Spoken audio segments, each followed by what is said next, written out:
Oh, in the good old days, you could grow hemp in your backyard and knit an American flag if you were bored. Nowadays, you have to clandestinely sneak a hemp-growing waiver into the Farm Bill so universities and government-anointed greenhouses dare sprout nature's finest seed. In the good old days, we didn't have computers. There was no NSA, so the government couldn't sneak spyware into your laptop. The only thing on your lap was a panting Shih Tzu and a mint julep. In the good old days, you only lived to be 60, so no one ever thought of running for president in their late 7th decade.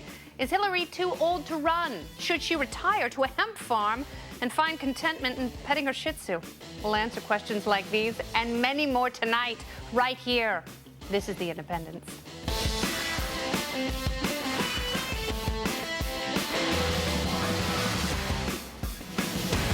Hi there and welcome to the show. Happy Monday. I'm Kennedy, your hostess, along with Reason Magazine editor-in-chief Matt Welch and Camille Foster from Free Think Media. Welcome back, Camille. We are reunited, and together we are The Independents. Boing, boing, boing. Very good. Well, that strangely named top Republican Reince Priebus has been making the media rounds, planting seeds of discontent against that shoo-in Hillary Clinton. Like Ronald Reagan and John McCain before her, the effects of age and ill health will find their way into the national debate. But is that fair, right? It's going to be an issue. It's going to come up, David. We're going to be at this point at some time if Hillary Clinton runs for president. I mean, the issue of her health and her age is going to come up. Do you think she suffered some sort of brain injury that it raises legitimate questions about whether she's healthy to serve as commander-in-chief? I'm not a doctor. What I do know is that the issue is going to come up, as it does for any person running for president. Damn it, David, I'm not a doctor. Although Karl Rove plays one on TV. Is Hillary Clinton too sick and too old and too nasty, girl, to run? We'll put the questions and the screws to our party panel. Let's welcome Basil Smikle, who used to work for Hillary Clinton. He is an adjunct professor of German poetry at Columbia University. Part of that is true. And Katie Pavlich, she's the co-host of the new FNC show, Outnumbered, NBC noon Eastern Time, 9 Pacific. She's also the news editor for townhall.com. All right, so welcome to the show, party panel. Great to be here. And Matt, let me ask you, is Madam Secretary in ill health? Is this something we have to worry about? God, from a future commander-in-chief? John McCain, when he ran for president in 2008, was 72 years old. The 72-year-old guy whose dad died at 70, whose grandfather died at 61, who got tortured for 5 years. So everyone in his family had been a drunk and they died early. No one really cared then. They don't really care now. The Republicans have so many good reasons. They kind of did care because they didn't vote for him. He's still alive, I don't know if that's but he's not a living president. Yeah. He's 77, Good so for math. good. Thank you. Good on John McCain. No, there's so many great reasons to run against Hillary Clinton. So many things to criticize her for. This ain't one of them, as Bill Clinton said in a pretty funny video that's making the rounds right now. Like, hey, they're just going to throw everything at her, and they will. They should actually throw the fact that she is, compared to every Democrat and many Republicans, much more likely to want to intervene into various countries. She is very, very bad on most civil liberties issues. She's not a good Democrat for a Democrat, so you can run against her on that and many other things. Instead, they're going to just throw anything they can. She's so hawkish, ornithol just choke on their own vomit. Interesting. All right, so Bill Clinton's response to the whole thing is just fantastic, though. It is very amusing. First, she was faking the concussion, and then she's auditioning for a part in The Walking Dead, which is really, really good. Do you think he wrote that himself? No chance. Of course he did. Yes, he did. Yes, he did. Wow. Why can't he be witty? I didn't realize I was on the Clinton. No, it looked like he did that. He came up with it on the Tonight spot. on the Clintons. It's a good show. No. We should pitch it. A great show. But I completely. Oh, I think we do have a soundbite of that, though. Do we have it somewhere? Yes. First they said she faked her concussion, and now they say she's auditioning for a part on The Walking Dead. She works out every week. She is strong. She's doing great. As far as I can tell, she's in better shape than I am. She certainly seems to have more stamina now. Ooh, stamina. All right. Stamina. He seems like a cross between Ellen DeGeneres and Jimmy Carter, and I mean that as a compliment. He was kind of sinking there as the show kept going A little on. bit. Leaning back. Yeah, what do you think that means? He's doing the gangsta lean. Leave my Billy alone. So, Yes. Basil, you worked with the former First Lady, Yes, I did. the former Secretary of State, the Yes, I former did. Senator from New York. Yes, I did. Is she healthy enough to run? Absolutely, and I think it's a non-issue. I'm actually going to quote Ronald Reagan. Oh. Isn't that great? Yeah. I'm going to quote Ronald Reagan in his debate against Walter Mondale when there was this question of his age, and he said, I'm not going to make age an issue. I'm not going to talk about the youth and inexperience of my opponent. And that's a great line for her if that ever were to come up Didn't really work in a Depends real on who she- conversation. for Reagan in a second term, though, in terms of the whole age. But he won. Walter Mondale, how he won dare you? Towards the end, he But was that's kind of what Mondale had no. Did he even win a state? One state, maybe, whatever the case is. One, right. So, and what I also find interesting is that they're not talking about age with respect to Elizabeth Warren, who's only 2 years younger than Hillary. The fact of the matter is she's the front runner. They're previewing all of these talking points before the race, and ultimately it's all going to get washed aside. Because if you're gonna run against her, you got to come at her with something stronger than just her age. I don't suspect anyone's concerned about Elizabeth Warren actually running and having a legitimate chance of winning. No, you know So I what? To think be that's honest with you, probably no. I mean, and actually, to go to your point about her sort of not being the representative of the liberal wing of the Democratic Party, because that's what you were trying to say, right? There are a lot of folks talking about Elizabeth Warren. I mean, it is a significant part of the conversation in the Democratic Party. I don't think she's actually going to run if Hillary's in the race. But if Hillary doesn't run, does Elizabeth Warren run? I want to get. I'm not Katie sure. Pavlich. I'm not sure. I can see other people running in her stead. Yeah. And her just push. Well, there's Biden. Nobody Joe talks Biden. about Joe. Nobody talks about Joe. Still pulling for Joe. Katie, you've gone on the record and said you hope Joe Biden runs. I hope. I mean, that would be a gift for just you, for the right? sound clips, and I think that we all know that he's already too old with his statements. He's becoming a little senile With his for the teeth, position. too. Yeah, But on the issue of Hillary Clinton, it's a non-issue in the sense of who cares how old she is. Old people have health problems. The problem Young here, people have health problems. Everyone has health Look at Lance problems. Armstrong. The problem is, yeah, exactly. The problem Wrecking ball. is that liberals, and mostly I'll go with liberals on this one, they somehow think that Hillary Clinton is exempt from the requirements of other candidates. So was it an issue for John McCain? Yes. Was it an issue for Ronald Reagan? Yes. Is it an issue for every presidential candidate who is legitimate and who wins the nomination? Yes. It's a basic qualification that you have to submit your medical records to become president. Does that mean that because you're a certain age or have a certain issue that you can't run? No. But this idea that Hillary Clinton is somehow exempt, and it's crazy to even question that she might Or have that some somehow problems. it's sexist. Right, or that it's sexist, I think is ridiculous because everyone has to do it. So But it's are we asking the question? But she Yes. traveled more than any other Secretary Right, of State. So and it's I don't right. question her veracity, her tenacity, her fertility, her virility. I don't question any of those things. I think that she's horrible on national security. She's a total hawk, and she's a bit of a narcissistic Looney Tune. Of course, I disagree with everything you said. But the reality is, Question her 2 years fertility? Shocking. But the point is, 2 years out, we don't need to be raising this. 2 years out, and she hasn't even announced. Give her the opportunity to run. If you think she's missing a step, then you could raise it. Up until that point, I think it's a non. She's not even on the dance floor. That's what he's saying. Well, Chris Christie is. It looks like it. He's ready to put his gaffes, his weight, and Bridgegate behind him. Has the charbroiled governor learned enough about foreign policy to not only appease the GOP establishment, but also to sway confused and contentious American voters? America is no longer sending clear signals to the world, consistent signals. Signals like the ones Ronald Reagan sent when he was president, as to who our friends are, and that we will stand with them without doubt, and to who our enemies are, who we will oppose, regardless of the cost. Governor Christie, I was 8 when Ronald Reagan took office, and you were no Ronald Reagan. Why do they all have to invoke his good name?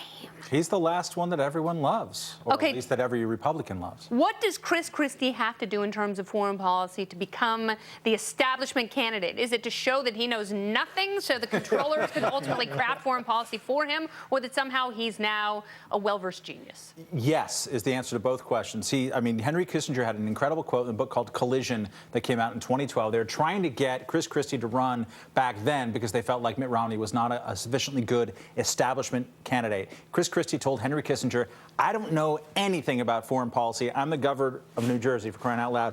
Kissinger said, don't worry about that. We can work with you.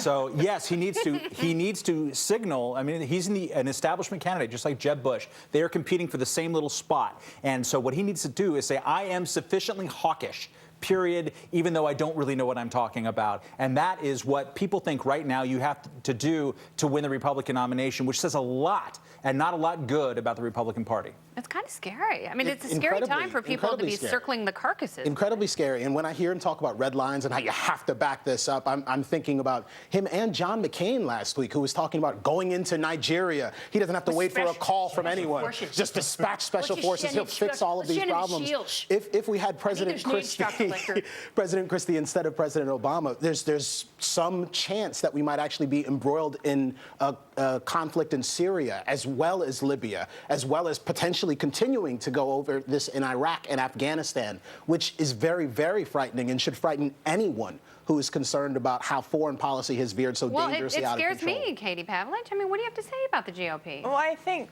in general, the GOP has a lot of soul searching to do, as we've been trying to do for a very long time. But in terms of Chris Christie, I see it from the perspective of he's coming from New Jersey, which obviously has a Jewish base, and this is about donors. And a lot of Barack Obama supporters who happen to be big Jewish donors are going to be looking, I think, away from the Democratic Party because of President Obama's treatment of Israel throughout the past 6 years, especially with the recent comments by Secretary John Kerry. And so I think that he has potential there to kind of swoop in. But Christie has not done himself favors when it comes to his wording on... He has not, but I think that he's going to realize that he has been in a position in New Jersey to position himself to work with Democrats and Republicans, and that there is some potential on a presidential level. Okay, I want to ask you a quick question. If you get a call from both Rand Paul and Chris Christie, and they both say, Katie Pavlich, we want you in charge of the campaign, who do you go with? You have to answer. Rand Paul. Oh, wow. I'm not a Chris Christie fan. I haven't been since the beginning. I like a couple of things that he's done. Are you sizist? I have my issues. Am I what? Sizist? Yeah. No, I'm not sizist, and I think that health would be an issue with Chris Christie as well. But, I have my issues with Rand Paul, but I think at this point, be choosing Rand Paul. All right, very good. Well, the political prom continues. In just a while, we'll have our panel back on the way. We have new NSA revelations that will make you want to throw your laptop into a river. But first, we thought busy New Yorkers needed some news release. What they really needed was this. Would you like to give me a hug? Would you like to give me a hug? Sure. Sure. Okay. Would you like to give me a hug? No. Sure. Love's love. Don't deny a hug. I am from Germany and I can't understand you.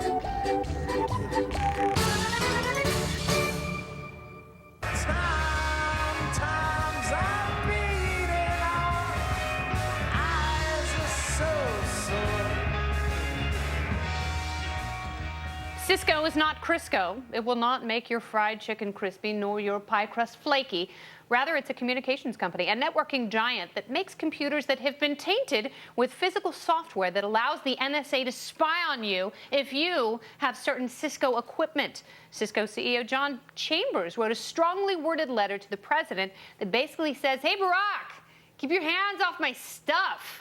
As news of Edward Snowden's document dump continues to trickle, Glenn Greenwald released new photos showing Cisco computers being tinkered with by government lackeys. It is horrible, it is dangerous, but how bad is it for business? Let's ask Julian Sanchez. He is a senior fellow at the Cato Institute. Welcome to the program, Julian. Thanks for having me on. So tell me about these latest Glenn Greenwald, Edward Snowden revelations in regards to Cisco and computers being tainted with NSA spyware. How big of a problem is this?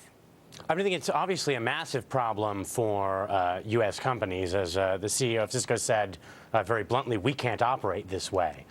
This is supposed to be an implantation on routers that are going globally, being exported from the U.S. And obviously, this is the same reason that Mark Zuckerberg of Facebook called up the White House to basically yell at the president, because most of the people in the world are not American. If you're an American company trying to make money in a global market, and the news that's coming out is, yeah, if you do business with a U.S. company, if you buy our hardware, if you use our internet internet services, your privacy basically means nothing, will be compromised. And indeed, the equipment you're trusting to secure your network may have security vulnerabilities that will expose you not just to NSA, but to other hackers that are able to exploit those vulnerabilities. Yeah, and well, suddenly you're at a huge disadvantage. And that's a really good point, is the private hackers that would have the same sort of access, the backdoor access to your networks, to your information, to your privately secured documents.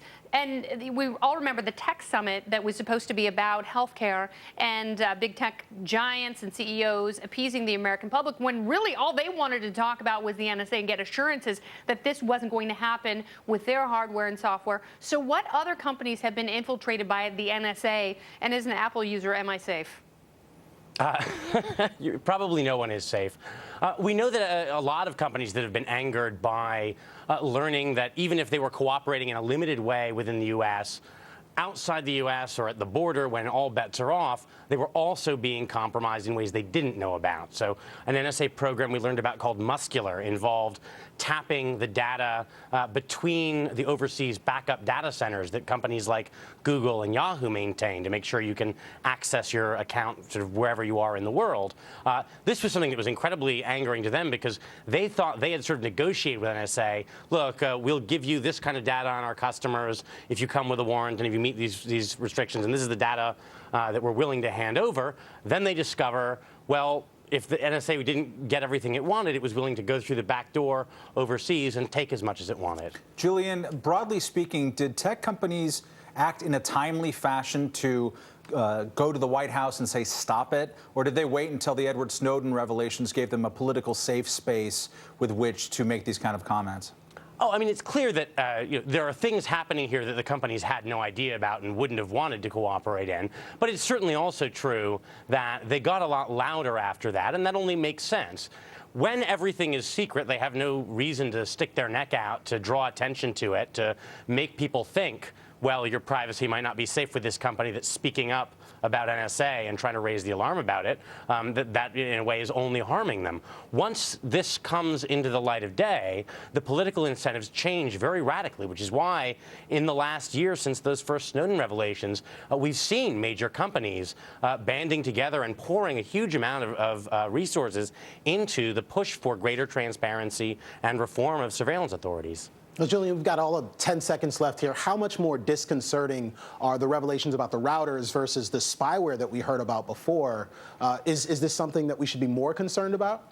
Yeah, I mean, it's important to recognize this isn't laptops we're talking about. That would be okay. You know, a particular target's computer, put malware on that, great. These are corporate-level routers. These are the switches that control communications on networks with tens of thousands of people. So this is a reminder, this isn't about targeted surveillance. This is about the NSA's belief that they need to be able to collect everything, that no communication anywhere should ever be beyond their reach. And so they need to have back doors in every network. Kinky. Julian Sanchez, thank you very much.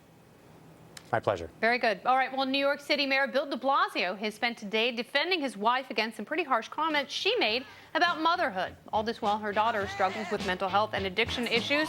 Why doesn't he just shut up and focus on not running America's biggest city into the ground? We'll discuss next on The Independent.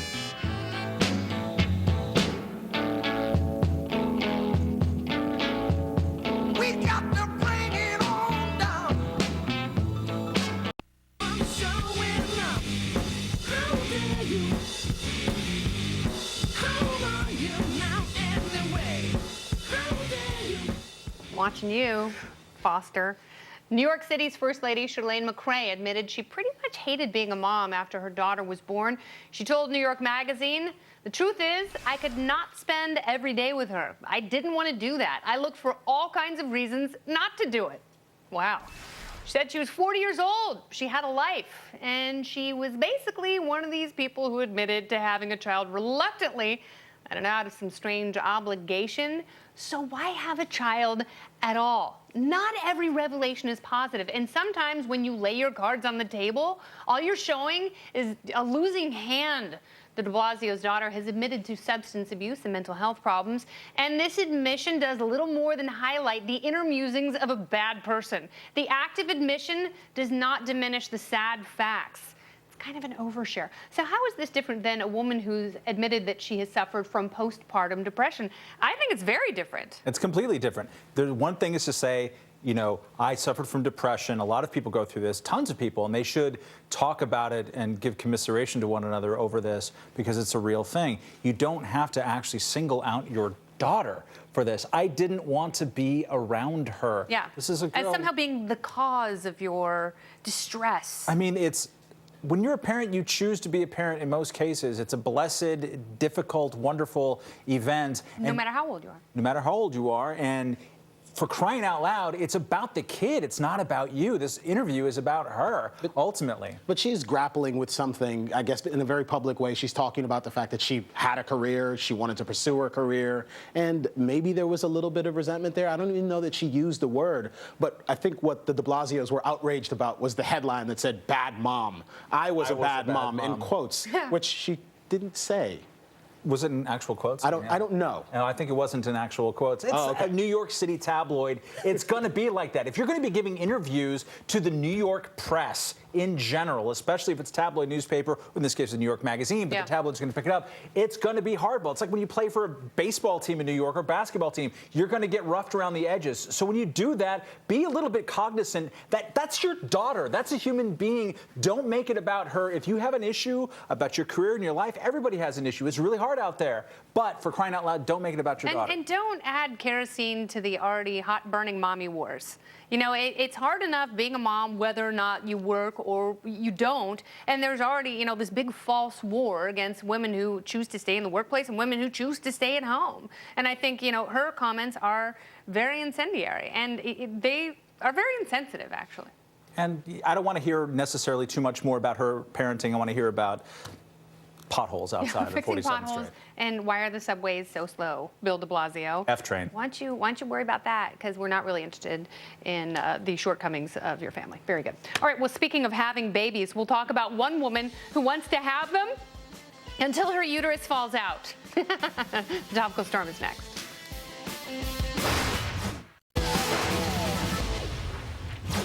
Like the delicate fragrance of night-blooming jasmine dancing on the night breeze, this is the topical storm. Topic number one.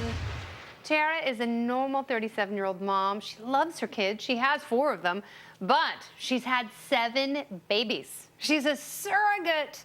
She fell in love with being pregnant, but she didn't want any more kids of her own, so she decided to turn her uterus into a baby mill, turning out dreams come true for infertile couples. She was adopted herself as a child and feels she was made to have babies. So until her exhausted womb falls out of her body like a bad muffler on an old jalopy, she'll keep cranking out gooey humans until her baby maker can crank no more. And you know what? I totally identify with this woman. I love being pregnant, but my prospects as a surrogate were shut down by my husband. I love you, baby.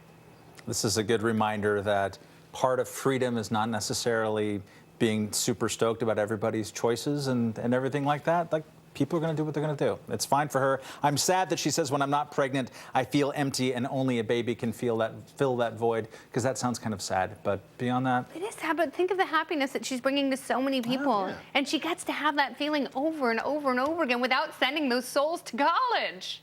I think it's great. I think it's fantastic. Remarkable. For her and her family. She is excellent and wonderful, I guess. She's a good person, and I toast her uterus. At least I will after this show with some Prosecco. Topic number 2, Porterville is a typical town in California where city leaders have proposed bully-free zones where kids can go and sulk in safety, finding refuge from cruel words and acts.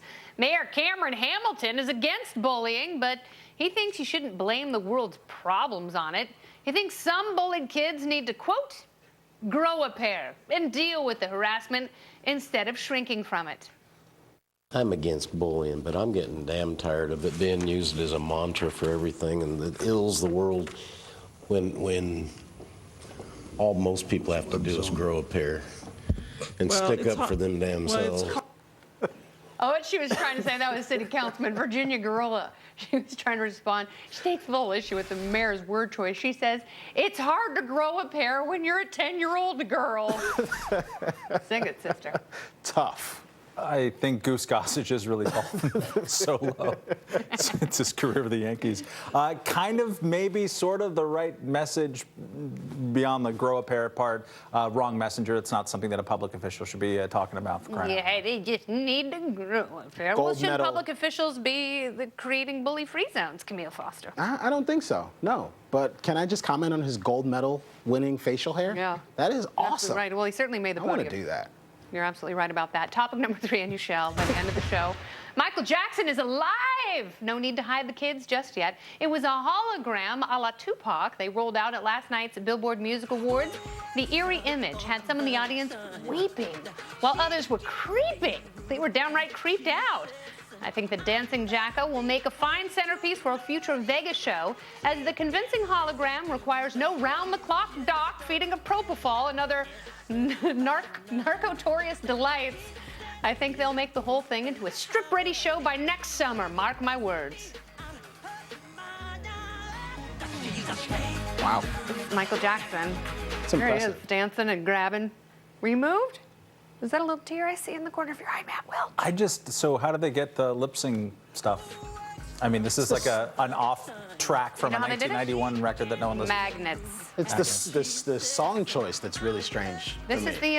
this is the new song, the unearthed song that just came out. Yeah. Escape.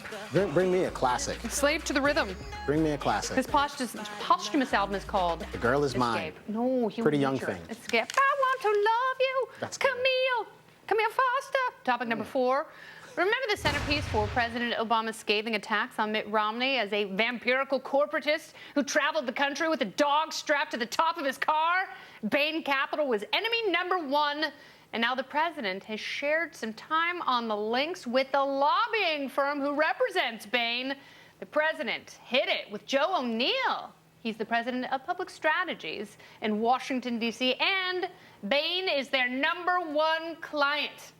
If you like your hypocrisy, you can keep it. I don't give a crap about Barack Obama playing golf and anything like that. What I do give a crap about is people who so enthusiastically join these idiotic memes for like 3 or 4 months about binders full of women in the car, on the dog on the car on the roof. Just stop it. You are participating in the aggrandizement of power by charlatans who are trying to hide their bad work. I like that. And well said, Matt. Yeah. Partisan claptrap. Good. Anything to add, Camille? Yeah, no, I completely agree with Matt. I can't add anything to that. That was darn good. No, it was beautiful. He's still on vacation. Looks like that bust of Lionel Richie in Hello. Hello to you, topic number 4. Hello. And the president's most loyal lackey was representing Team Obama at a commencement address at Pomona College in Southern California. Valerie Jarrett was the one talking when the subject of employment came up. She said she vets all potential work candidates by reviewing their online trail. Remember that before I hire anybody, I always check out everything that they've been doing online. And believe me, we have ways of finding out everything you've been doing online. That was actually funnier than I intended it to be. That's so funny. God, what a hoot. What a great joke, Valerie. That's just wonderful. Burn in hell. Yeah. Not a funny joke. There's nothing funny about that. Members of the administration are what a perjuring sickening, themselves. Not dangerous climate they've created. Yeah. And she sits up there and jokes about fudging the numbers. That's the only nice thing I can think to say right now, because I don't want to get in trouble for saying things about boats. All right, well, how do you take advantage of the greatest single substance the world has ever known? Harmless seeds and nefarious deeds. How one federal agency is hell-bent on standing between you and your freedom. That's next.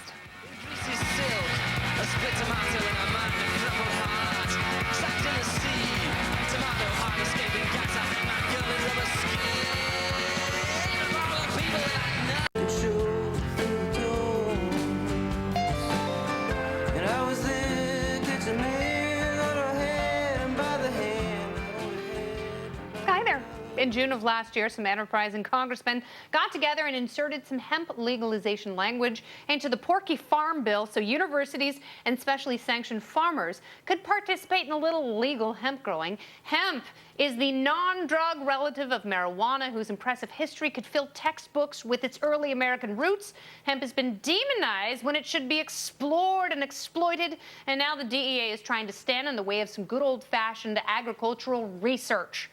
That is horsepucky. Kentucky Congressman Thomas Massie joins us to give us the ins, the outs, and the what for on hemp growing. Welcome back, Congressman Massie. Thanks, Kennedy. Well, yeah, we hit a little speed bump here. Our Commissioner of Agriculture, James Comer, has been on a mission to bring hemp back to Kentucky. He legalized it at the state legislature, and the governor signed it. I came to Congress. We offered it as an amendment to the Farm Bill, passed it, and the president signed it into law. Everything should be okay, right?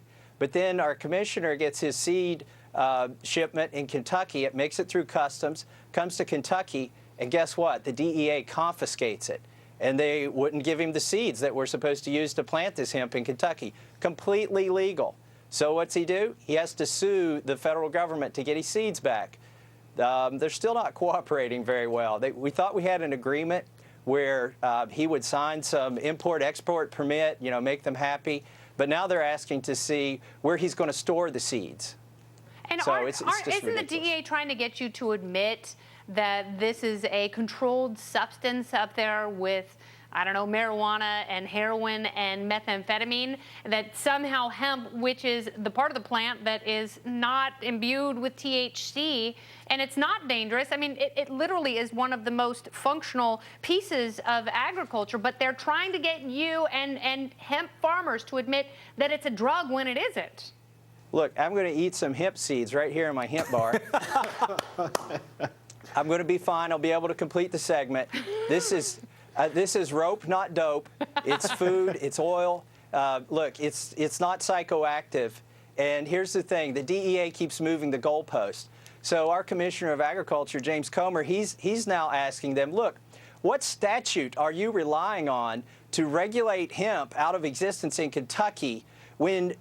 How come that same statute wouldn't apply in Washington or Colorado, where you're turning a blind eye to marijuana? So what I'm calling for now, I'm asking the president, maybe somebody didn't get the memo at the DEA because he's not enforcing the marijuana laws in other states. Why is he enforcing a hemp law that no longer applies after the Farm Bill was passed and he signed it? What gives the DEA the authority to enforce that in Kentucky? So that's what we're asking. Is there a double standard here? Somebody at the DEA missed the memo. I think the president should come out and tell us what his position is on hemp. And just let's stop this nonsense. And Congressman Massie, it sounds like you haven't gotten a response from the White House. Are there other members of Congress that are willing to get involved in this fight with you?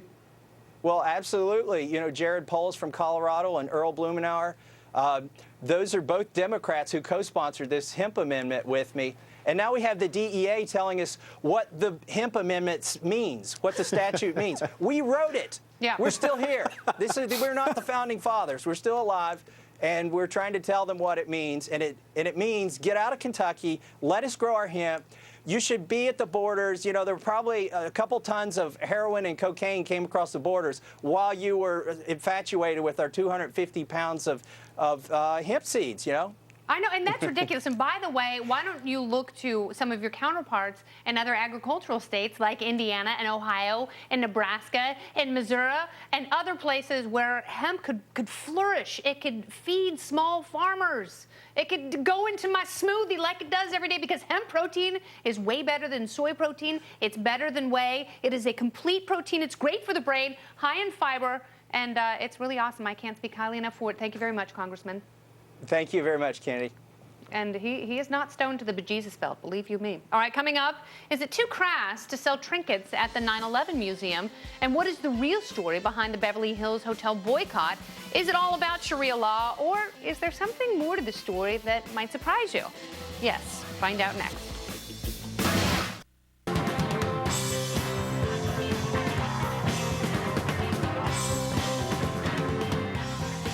Welcome back to The Independence. As you may have heard, the 9/11 Memorial and Museum is about to open.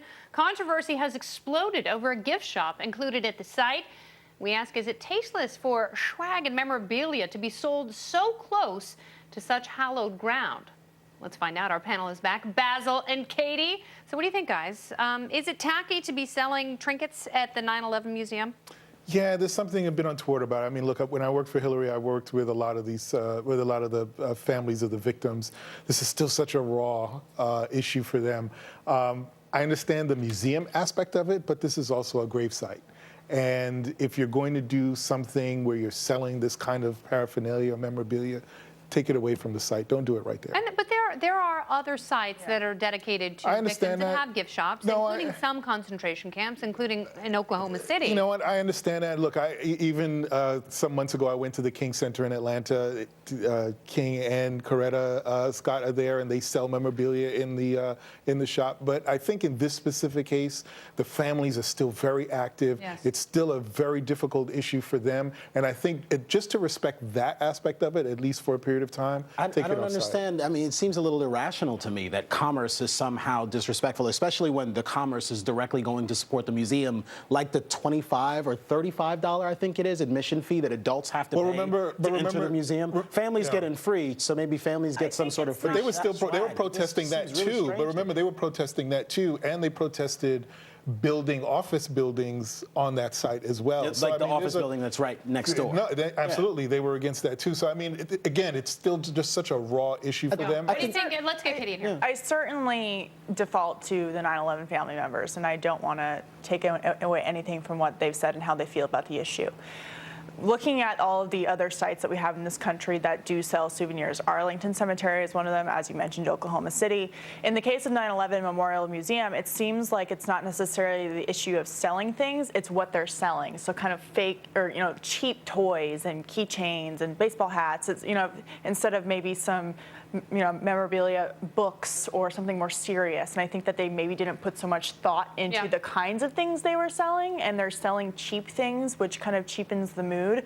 And I also think, too, that people, when you go down to the 9/11 site, people forget what actually happened there, and people who weren't in New York don't really understand the gravity of what happened there. But I don't think that demonizing it as, a bad thing overall is a good idea, and it has to be paid for somehow. Yeah. And if this money is truly going to go back into the coffers for the museum, I think they can rethink the kinds of things that they're selling. But I think that it's not necessarily a bad thing to be putting that money back into the museum to upkeep it and update it. But isn't it more offensive? I know that we did a Reason video about subsidizing the 9/11 memorial and the entire project down there. Isn't that in its face more offensive than highlighting some potentially crass commercialization in a gift shop? I think that we have this weird sense of self-loathing when it comes to crass commercialization. I mean, we're a block from Times Square. People buy hats, they buy mugs. They're going to do it if this place had no commerce at all, and if the site was free, people would still be buying FDNY hats. They're baseball caps, caps. They're crass, but they still express themselves by expressing solidarity with those who have fallen by having this kind of hat. It's a normal, commerce is part of normal life, including grieving, including memorializing, and it's a normal thing. I don't think there's any real reason to feel allergic to that. It's part of what we do. We shouldn't be all wound up about it. I know, but I think the thing is, and I think why, and I talked to people about this on the street today, and a lot of them were torn. They obviously want there to be a robust monument, but we're still trying to figure out how to grieve this, not only as New Yorkers, but as Americans. Like, really trying to figure out how to... And remember, to that point, a lot of those families may not have had remains of their loved ones that they actually could put to rest. Yeah. So again, and because of the constant stories, and they're living still in the New York area, there's so much dialogue and attention on this site that, again, I go back to say, it's still you can never escape that when you're dealing with these public memorials. We saw this with the World War II memorial in D.C. They were concerned about the fact that a German company was helping to build it. The King Memorial was a travesty because of a certain quote, because there were Chinese people helping to build it, and a Chinese designer. Situations. We're not talking about about different, thousands of people dying. But you always find this sort of weird tension about something. This is not the last controversy we'll see. No, that's true. Related to. Do you know what I feel bad about is that the ad hoc memorial to the flight, the one that went down in Pennsylvania Field, that was torn down. That wonderful, beautiful, spontaneous act of humans commemorating, they tore that down, sadly. All right. Well, thank you all very much. And Katie, thank you for being on the show. You're Absolutely. Happy to be here. I hope I can come back. All right. Very good. Can't wait to see you again. Thanks again, Basil. Thank you. Well, coming up, sometimes we need a dose of reality, a factual punch in the face.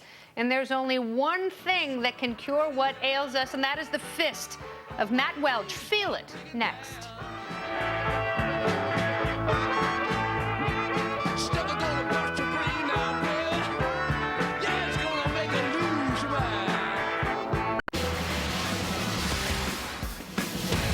What should the minimum wage be? $8.15. $10. $10. Okay. Should be like 10 to 15, right? 10 to 15? Yeah, I think it should go up. No, I think it'll kill the small business. It will. Yeah, I agree. Less than 10. Less than 10? Think about it, right? 10.50. 10.50? Yeah. Not a penny more. No, it should be a lot more, but that seems to be what we're getting, right? 10.10. 10.10. What about 10.50? That sounds even better. What about $15? Amazing. 25? Even better. It should stay the same. $10.75. $9 or $10. $9, $8 to $9. $100 an hour. Yeah, that's practical. Voters across the pond in Switzerland just voted against raising that country's minimum wage. They are going to raise it to nearly $25 an hour. But there's a more fascinating part of the story that everyone is missing. And for that, we turn to our man who's got European expertise, Matt Welch. This is Where It's Matt. Pop quiz. Switzerland, one of the most wealthy countries in the world. What is their current minimum wage?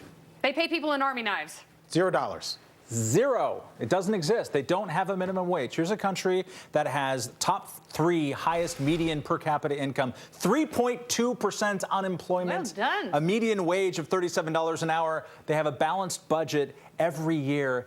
And despite all of this, you have people like at Slate.com and Vox.com. Jordan Weissman wrote this incredible thing here saying, with its enviable 3.2% unemployment rate, Switzerland would have been a pretty safe place to test run something more ambitious. Alas, it's not to be. The economics profession can only mourn. It's like people don't want to see the connection between the two things. People have this idea that if you hike the minimum wage, it's going to create prosperity. Actually, correlation is not causation, but in the place where there's no minimum wage, it's one of the most successful economies in the world. We're thinking about it. What else don't they have?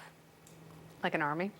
They don't have an army. They don't have a side in a war. And they no longer have banking privacy anymore, thanks to the U.S. government. So they don't have a minimum wage, but they do have delicious chocolate and French speakers and German speakers. And Italian and romanche, whatever that is. I don't know what it is, but it sounds delicious. All right, well, thank you so much for watching tonight.